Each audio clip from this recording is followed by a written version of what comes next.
Good morning, Canada. I'm Queenie of England. Yes, I can. That's what Obama says. Since the elections, we Brits have gone mad. Have we forgotten we've never had a Martin Luther King, a Malcolm X, a Jesse Jackson, a Colin Powell, or indeed a Condoleezza Rice? Is John McCain mad? Did he really think at the age of 72 he would win a race against a Kenyan? Since when has a Kenyan ever lost a long-distance running race? Everyone is hoping for change. What change? The biggest change has already happened. America has its first black president. What more are we expecting? When you woke up in the morning and you found out that we had a black president of America, what did you think? So you really believe that we have real proof now that racism doesn't exist, now we have a black president? As a black man in this world, what does it mean for you having a black president of America? And why wouldn't you be expecting any miracles? But hasn't it had a psychological impact on you knowing that it's possible for you to be black and be a president of America? When you woke up in the morning and heard that Obama had been elected, what did you think? But tell me something about this feeling proud. I mean, you're a white man and there's a black man who is now president of America. What do you mean by feeling proud? And what about the impact here in England? I mean, do you think we will have a black prime minister soon?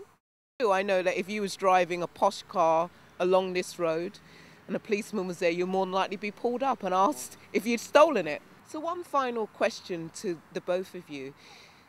Obama, it's a historical event. What next would be a historical event for you? Well, it's interesting because people are talking about John McCain being a president of the 20th century and Obama being a president of the 21st century. Do you think that a black man could be prime minister in this country? Are we ready for it in the 21st century? You're someone who has a very responsible job in one of our predominant black boroughs in the country, and what impact do you think it's actually going to have on your borough?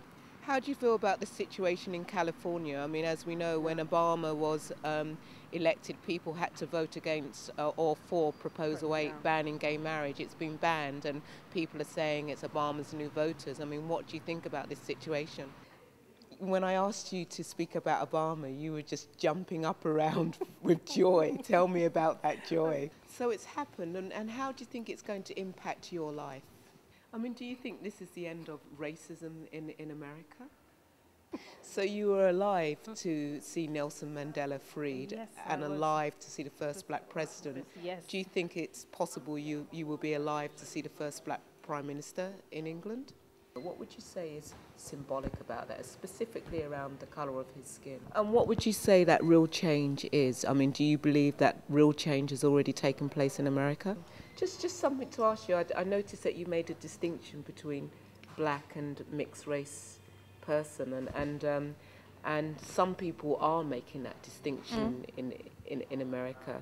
How important is that distinction in terms of we're talking about a black president of America, but actually Obama is mixed race, and so are we still waiting for a black president of America? Britain's best kept secret.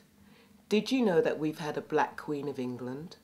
The great-great-grandmother of Queen Victoria, Sophia Charlotte, married to King George VI, was half German and half African. Anything is possible.